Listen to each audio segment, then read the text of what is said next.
Waste no more time arguing about what a good man should be. Be one. Marcus Aurelius, Meditations. The invisible crisis. Nobody tells you this, but the moment you start explaining your worth to someone, you have already lost it. Not because you are not valuable, not because you are not enough, but because value that needs to be announced is already devalued. Think about that for a second. The things in this world that carry the most weight, integrity, character, presence, none of them arrive with a speech. None of them come with a plea. They are simply felt. And yet, here you are. Maybe you have been in a relationship where you felt unseen, where you gave everything you had and still walked away wondering why it was not enough, where you said all the right things, made all the right gestures, and still felt like a stranger in the room with the person you love most. You are not alone in that. But I need to tell you something that most people are not willing to hear. The problem was never the words you chose. The problem was that you were using words at all. The Stoics understood something about human nature that modern psychology is only now beginning to confirm. True worth is not spoken. It is not argued. It is not performed. It is lived, quietly, consistently, without applause. And when a person learns to live their value instead of announce it, something shifts, not just in how others see them, but in how they see themselves. This is not a video about playing games in a relationship. It is not about manipulation, silence as punishment, or becoming cold to seem powerful. What you are about to hear is something far more rare and far more dangerous than any of that. It is the truth about what actually creates unshakable respect, deep attraction, and lasting love, and why almost nobody practices it, even though the formula has existed for over 2,000 years. Marcus Aurelius did not beg to be respected. Epictetus did not explain his worth to his captors. Seneca did not perform his virtue for an audience. They simply became. And in becoming, they changed every room they ever walked into, without saying a single word about who they were. That is what this video is about. Not what to say, but who to become. Stay with me, because what comes next will challenge the way you have thought about relationships, about worth, and about the kind of person you are capable of being. The approval trap. There is a mechanism inside every human being that was never designed for love. It was designed for survival. Psychologists call it approval-seeking behavior.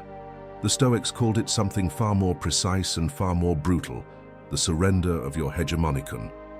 Your hegemonikon is your ruling faculty. It is the part of you that decides what has power over your mind, your emotions, and your sense of self. When you hand that faculty over to another person, when you allow someone else's perception of you to become the foundation of your own worth, you do not just lose their respect. You lose the most important thing a human being can possess. You lose command of yourself. And this is exactly what happens in relationships every single day. Someone you love pulls away, and you chase. Someone goes quiet, and you fill the silence with explanations. Someone questions your value, and instead of standing in it, you argue for it. You send the extra message, you over-apologize, you shrink, you perform. You become a version of yourself that is so desperate to be seen that it has forgotten what it looks like to simply be. Here is what the Stoics saw that most people still refuse to accept. The moment you begin seeking approval from the person you are trying to love, you have reversed the entire dynamic of the relationship. You have placed your emotional stability in their hands, and no one, not even someone who genuinely loves you, can carry that weight without eventually resenting it. This is not about blame. This is about mechanics. Attraction, respect, and deep love do not flow toward need. They flow toward wholeness. They move in the direction of someone who does not require them to function, but chooses them freely, from a place of fullness rather than emptiness. Epictetus was a slave. He owned nothing. He had no status, no freedom of movement, no political power, and yet the men who held his chains could not touch the one thing that made him unbreakable: his refusal to place his worth in their judgment. He wrote that the chief task in life is simply this: to identify and separate matters so that you can say clearly to yourself which are externals, not under your control, and which have to do with the choices you actually have. Your partner's opinion of you is an external.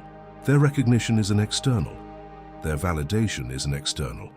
And when you build your sense of value on externals, you are constructing your entire identity on ground that someone else controls. The trap is not that you want to be loved.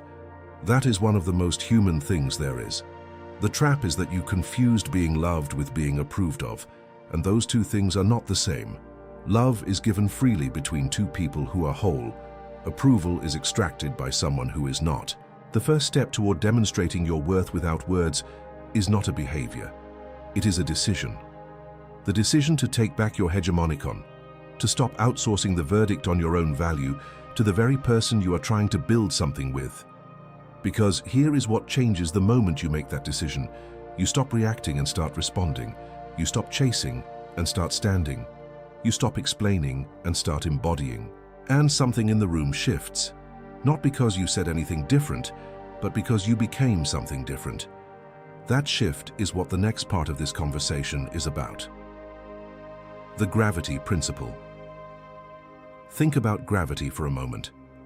Not as a concept from a physics class, but as a force you have felt your entire life without ever seeing it. Gravity does not ask to be felt. It does not announce itself. It does not send reminders. It does not chase. It simply exists, and everything around it bends. A person of true worth operates exactly the same way. They do not pull people toward them with words. They do not manufacture urgency or perform confidence or strategically withhold affection to seem mysterious. They create a field, through their consistency, their discipline, their peace, their purpose, that makes others naturally move toward them.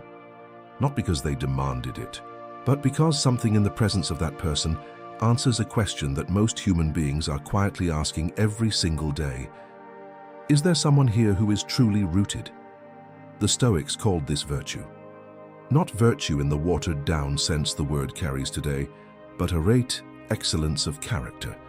The kind of excellence that is not situational, the kind that does not show up only when it is comfortable or convenient or when someone is watching. The kind that is so woven into who you are that it becomes indistinguishable from your presence itself. And this is the thing that no relationship advice column will ever tell you, because it is too slow, too unglamorous, and too demanding to sell. The most attractive thing a human being can be is consistent, not exciting, not unpredictable, not strategically distant, consistent. Consistent in how they treat people when nothing is at stake. Consistent in how they handle disappointment without collapse. Consistent in showing up for their own life with enough seriousness that their life is actually worth showing up to.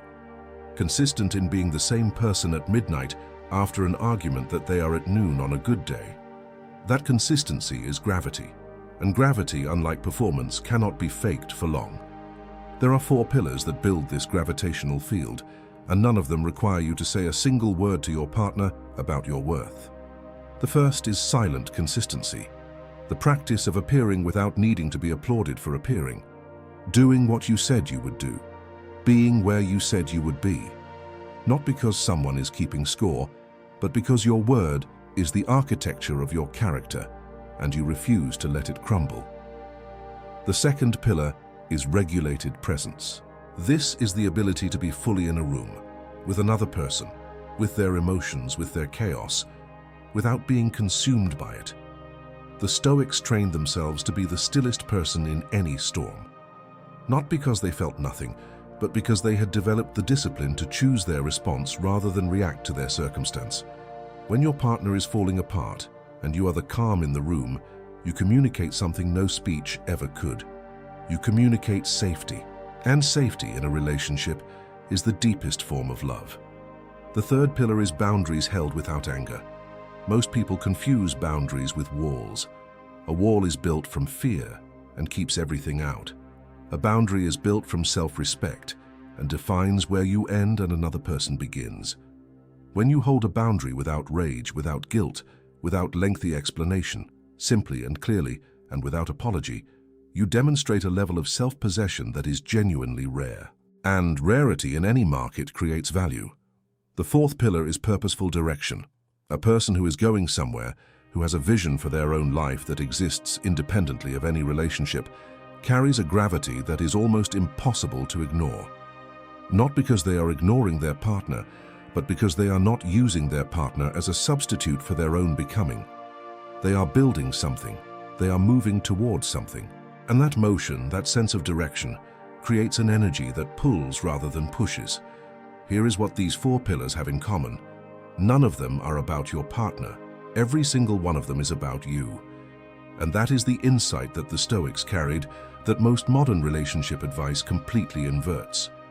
You do not demonstrate your worth by focusing on the relationship. You demonstrate your worth by becoming someone worth being in a relationship with. The gravity is not something you perform for another person. It is something you build for yourself, and others simply cannot help but feel it. What Marcus Aurelius understood better than almost anyone in history was that a life of genuine character is not a strategy. It is not a technique you deploy to make someone love you more. It is the only honest way to live. And the extraordinary thing, the thing he recorded in his private journals with no audience, no reader, no applause, is that it works. Not always with every person, but always with the right ones. And the question you need to sit with before the next part of this conversation is not whether your partner sees your worth. The question is whether you are actually producing it. The Marcus test.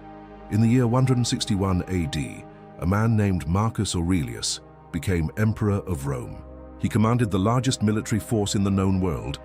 He held more political power than any single human being alive at that time.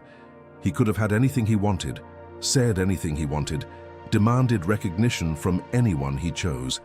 And yet, when he came home, he was just a man trying to love someone well. His wife, Faustina, was by all historical accounts a complicated woman. Ancient sources, many of them hostile to her memory, suggested she was unfaithful, politically dangerous and difficult to live with. Whether those accounts are accurate or simply the product of men who resented a powerful woman is a debate historians still carry. But what is not debated is this: Marcus never publicly defended himself against any of it. He never issued statements. He never demanded that she justify herself to him. He never made their private life a public performance of his own suffering. What he did instead is recorded in the Meditations, a book he wrote entirely for himself, with no intention of it ever being read by another living soul. In those pages, he listed Faustina among the things he was most grateful for in his life. He called her obedient, affectionate, and simple. Not in condescension, but in the ancient sense of those words, meaning genuine, uncomplicated in her love for him, and willing to walk beside him through the weight of an empire. He demonstrated his love not in public declarations, but in private devotion. Not in grand gestures performed for an audience, but in the daily discipline of choosing to see the best in her when the world chose to see the worst. That is the Marcus test, and it has nothing to do with tolerance or passivity or accepting poor treatment without response. It has everything to do with where you place the center of gravity in how you love someone. Most people love from the outside in. They measure the health of their relationship by what they receive, by whether they feel seen, validated, appreciated, chosen. And when those things are absent, they collapse inward, they demand outward, or they perform loudly in the hope that the performance will generate the recognition they are starving for. Marcus loved from the inside out. His internal standard for how he behaved in his marriage had nothing to do with what Faustina did or did not give him. It had everything to do with what kind of man he was committed to being, regardless of circumstance. His worth was not contingent on her recognition of it. His character was not conditional on her behavior toward him. This is not a passive position. It is the most demanding position a human being can occupy in a relationship, because it requires you to hold your standard even when you are not being met, to remain rooted even when the ground around you is uncertain, to continue building your character in the dark, when no one is watching, when no one is applauding, when the person you love most may not even notice. And here is what the history of that marriage tells us about the Marcus test in practice. Faustina traveled with Marcus on military campaigns when no Roman empress was expected to. She bore him at least 14 children. She was given the title Mater Castrorum, Mother of the Military Camps, by the soldiers who served under her husband. She died before him, and when she did, Marcus had her deified. He built temples in her name. He established a charity for orphaned girls in her memory and named it after her. The woman history tried to tear apart, her husband honored for the rest of his life and beyond it, not with words spoken to her in an argument, not with declarations made to prove a point, but with the unbroken consistency of a man who decided what kind of husband he would be, and then simply became that person, day after day, year after year, without requiring her to acknowledge the effort. That is the lesson the history books bury under the drama.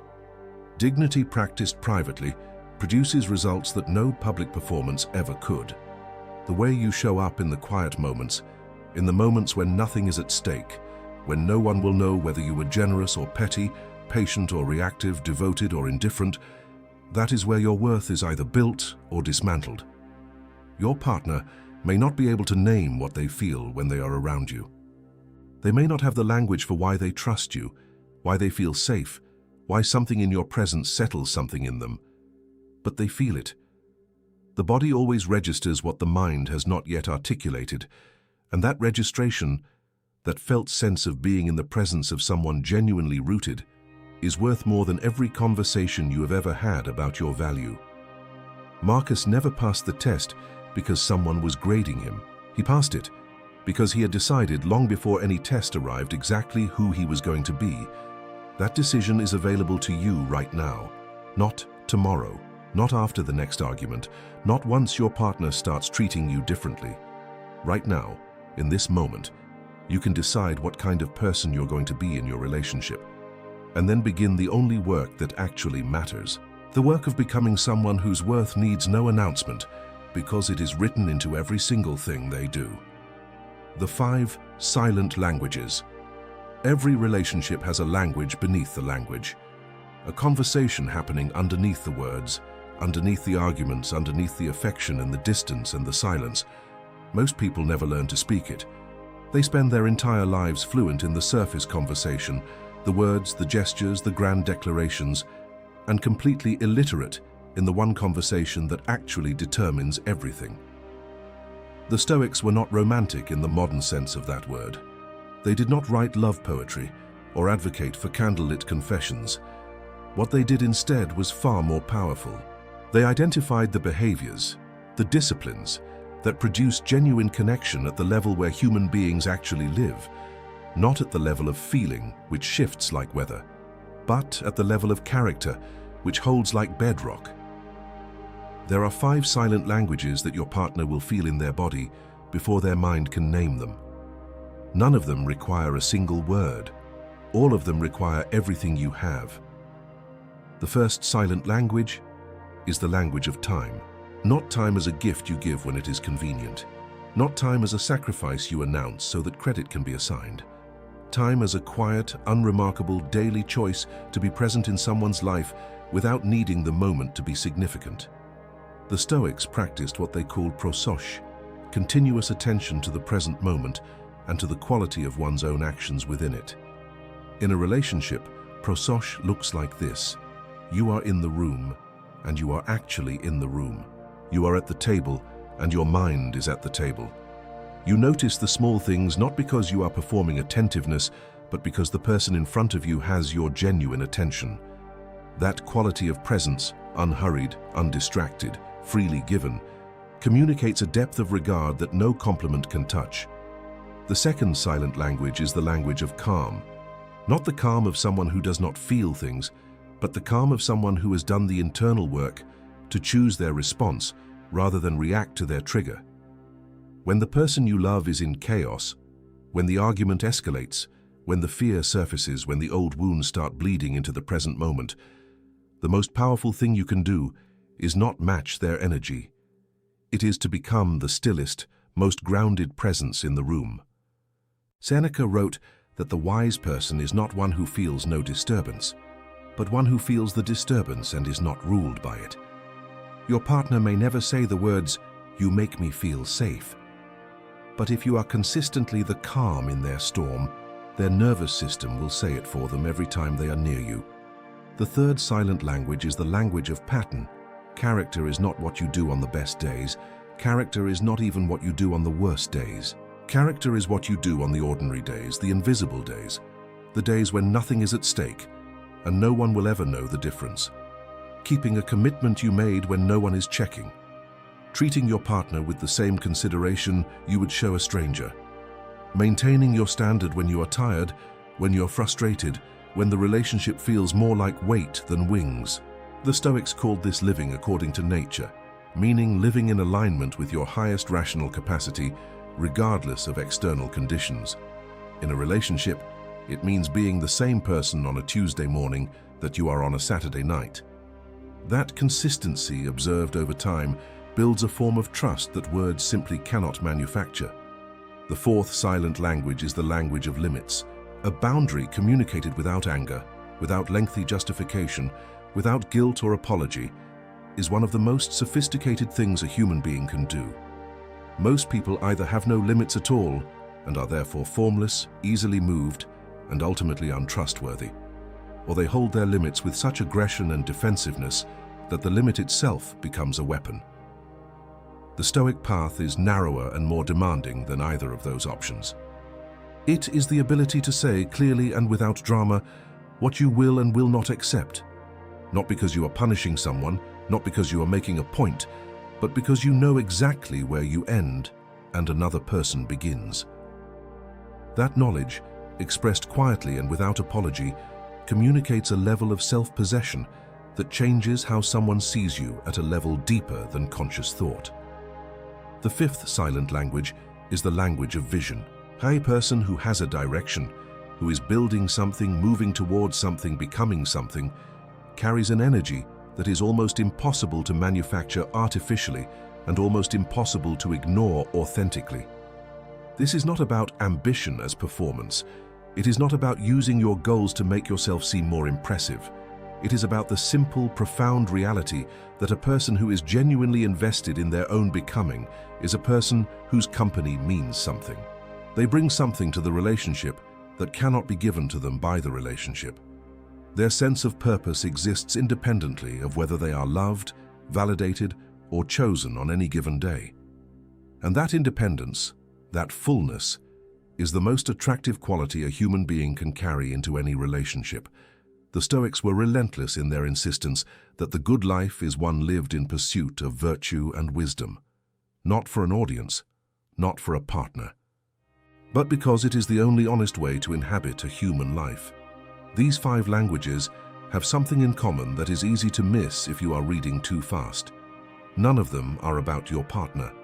Not a single one of them is a strategy designed to produce a particular response in another person. They are all, every one of them, about the quality of person you are committed to being, independently, privately, without guarantee of recognition or reward. And that is precisely why they work. Because the person you become when you commit to these 5 disciplines is not performing worth. They are not demonstrating value as a tactic. They are simply living at a level of integrity so consistent and so genuine that worth becomes self-evident. It does not need to be argued. It does not need to be announced. It is simply present, the way gravity is present, felt before it is named, known before it is understood. Your partner will feel the shift before they can explain it. They will find themselves drawn toward you in ways they cannot fully articulate. They will trust you more deeply, need you more honestly, and choose you more freely, not because you performed better, but because you became more fully yourself. And that version of yourself, rooted, disciplined, purposeful, calm, consistent, is the most powerful thing you will ever bring into a relationship. The turning point. There is a truth at the center of everything this video has been building toward, and it is the kind of truth that feels like a door closing and a window opening at exactly the same moment. You cannot demonstrate your worth to someone who has decided not to see it. Read that again, not as a consolation, not as permission to give up on someone you love, but as one of the most liberating facts a human being can absorb into their understanding of relationships, of love, and of themselves. The Stoics were not naive. They did not teach that virtue automatically produces the outcomes you desire. Marcus Aurelius practiced everything this video has described: the consistency, the gravity, the silent disciplines, the unshakable inner standard, and he still governed an empire that crumbled at its edges. He still faced betrayal from people he trusted. He still loved imperfectly and was loved imperfectly in return. The Stoics never promised you a perfect outcome. What they promised was something far more valuable than that. They promised you a self that remains intact regardless of what the outcome turns out to be. This is the turning point, and it is not where most people expect it to be. Most people watching a video like this are hoping for a technique. They want the specific behavior that will finally make their partner see them. They want the precise sequence of actions that will shift the dynamic, change the atmosphere, produce the recognition they have been waiting for. And there is nothing wrong with that hope. It is deeply human. But it is also, if you are honest with yourself, still a form of approval seeking. It is still placing the measure of your success in someone else's hands. The real turning point, the one the Stoics pointed toward with everything they wrote, is the moment you stop performing your worth for a specific audience and start living it as a non-negotiable standard for your own life. The moment the question shifts from, does my partner see my value, to am I actually producing value worth seeing? That shift is not a subtle one. It changes everything. It changes how you walk into a room, how you handle conflict, how you respond to distance, how you carry yourself on the days when the relationship feels thin and fragile and insufficient.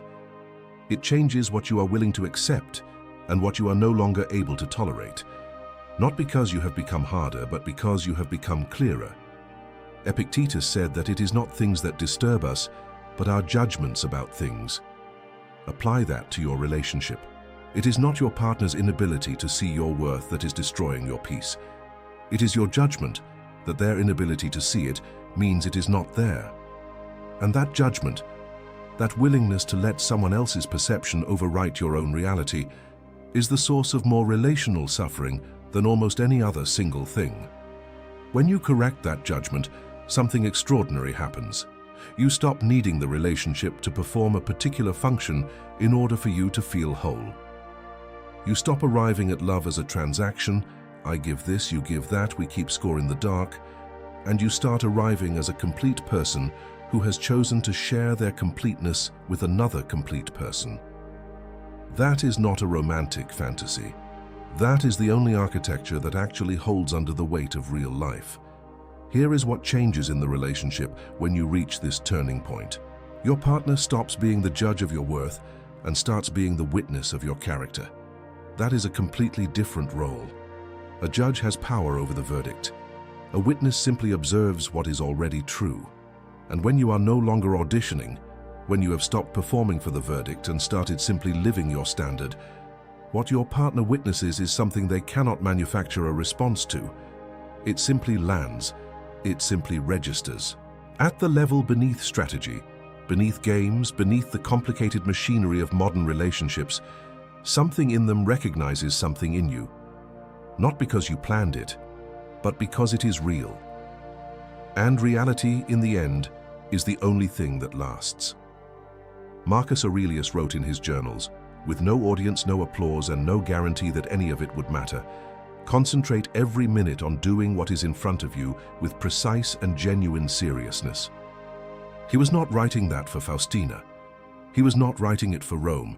He was writing it for himself, as a reminder of the only thing he actually controlled in a world that controlled almost nothing else about his life. That same reminder is available to you right now. Not after the next conversation, not after the relationship improves, not after your partner finally acknowledges what you bring. Right now, in this moment, the question is not whether they see you.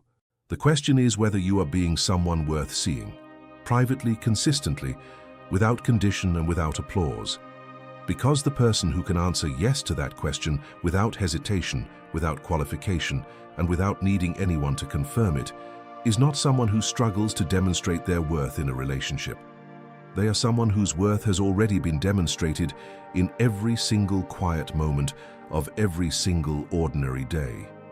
That person does not need to say a word. And the extraordinary thing, the thing that will stay with you long after this video ends, is that this person is not some distant version of yourself that you have to earn your way toward. They are who you already are, underneath every layer of approval seeking, every performance, every anxious explanation, every desperate bid for recognition. The work is not to become someone new. The work is to stop hiding the person you already are behind the noise of needing to be seen. The Stoic commitment. The Stoics never promised you a perfect relationship. They never promised that virtue would be rewarded on the timeline you prefer, by the person you have chosen, in the way you have imagined. That is not what Stoicism is. That is not what this conversation has been about. What they promised was something the modern world has almost entirely forgotten how to offer. A relationship with yourself so strong, so honest, so deeply rooted in genuine character that no external circumstance could collapse it. Not distance, not silence, not rejection, not the slow erosion that happens when two people stop choosing each other with the same intention they started with. That relationship with yourself is not a consolation prize for people who failed at love. It is the foundation without which love, real love, lasting love, love that holds under the full weight of two human lives pressing against each other, is simply not possible. Everything this video has walked you through has been pointing here. The approval trap that steals your hegemonikon, the gravity principle that makes performance obsolete, the Marcus test that measures character in private before it ever appears in public. The 5 silent languages that communicate worth at the level where human beings actually live. The turning point that shifts the question from recognition to reality. Every single piece of it has been leading to this one commitment. The commitment to become every single day, without audience and without guarantee, the person your highest self already knows you are capable of being. This is not a motivational conclusion, this is a Stoic one. And the difference matters enormously. A motivational conclusion tells you that you can do it, that you are enough, that greatness is inside you waiting to emerge. A Stoic conclusion tells you something harder and truer than that. It tells you that becoming the person you are capable of being is the work of an entire lifetime, that it will be resisted by your own fear, your own comfort, your own desire for the easier path, that there will be days when the disciplines feel impossible, and the silence feels like failure, and the gravity feels like nothing more than loneliness dressed in philosophy. And it tells you to do it anyway. Marcus Aurelius woke up every morning of his reign, knowing that the day ahead would test everything he believed about himself. He wrote about it in the Meditations with a rawness that is almost uncomfortable to read 2,000 years later. He described his own resistance to getting out of bed, his own temptation to abandon his standard when the standard became costly, his own struggle to remain the person he had committed to being when the world around him made that commitment feel absurd. He did it anyway, not perfectly, not without failure, but consistently enough and honestly enough that the work of his inner life became the most read private journal in the history of Western civilization. That is what commitment to character produces over time. Not necessarily applause, not necessarily the relationship outcome you are hoping for, but a life so genuinely lived that it becomes impossible to ignore and impossible to forget. Here is what the Stoic commitment looks like inside a relationship, in the most practical and unglamorous terms possible. It looks like choosing patience when impatience would be justified. It looks like maintaining your standard of care when your partner is not maintaining theirs. It looks like holding your limit without drama when the limit is crossed. It looks like showing up for your own life with enough seriousness that your presence in someone else's life actually means something. It looks like processing your pain without performing it, growing through your failures without advertising them, and loving without using love as a lever to extract the recognition you crave. None of that is easy. Every single piece of it runs against the grain of what the modern world tells you relationships should feel like. The modern world tells you that love should be effortless, that the right person will make everything simple, that if you have to work this hard, you are probably with the wrong person. The Stoics would look at that belief and call it exactly what it is, a fantasy built on the avoidance of the only thing that actually produces a life worth living. Effort. Honest, unglamorous, unwitnessed effort. Seneca wrote that it is not that I am brave, it is that I know what is worth fearing. Apply that to love. It is not that the person of genuine Stoic character is without vulnerability. It is that they have decided what is actually worth losing their peace over. And another person's failure to recognize their worth does not make that list. What makes that list is this: the failure to become who they are capable of being, the failure to practice the disciplines when the disciplines are hard, the failure to hold their standard when holding it costs something real. That, and only that, is worth the full weight of their attention and their fear. Because here is the final truth that the Stoics arrived at after centuries of examining what it means to live and love well. The person who is most capable of genuine love is not the person who needs it most. It is the person who has done enough internal work that they can offer it freely, without condition, without transaction, without the exhausting arithmetic of who gave what and who owes whom. That person does not announce their worth. They do not argue for their value. They do not perform their love for an audience or explain their character to a skeptic. They simply live it, quietly, consistently, without applause, and in doing so, they become the rarest thing in the modern world. A person whose presence answers the question that every human heart is silently asking. Is there someone here who is truly rooted? Start silent. Start with the person you see in the mirror before anyone else is awake. Start with the commitment you make to yourself in the moments no one will ever witness. Start with the discipline that produces no immediate reward and requires no external validation. Start there. Start today.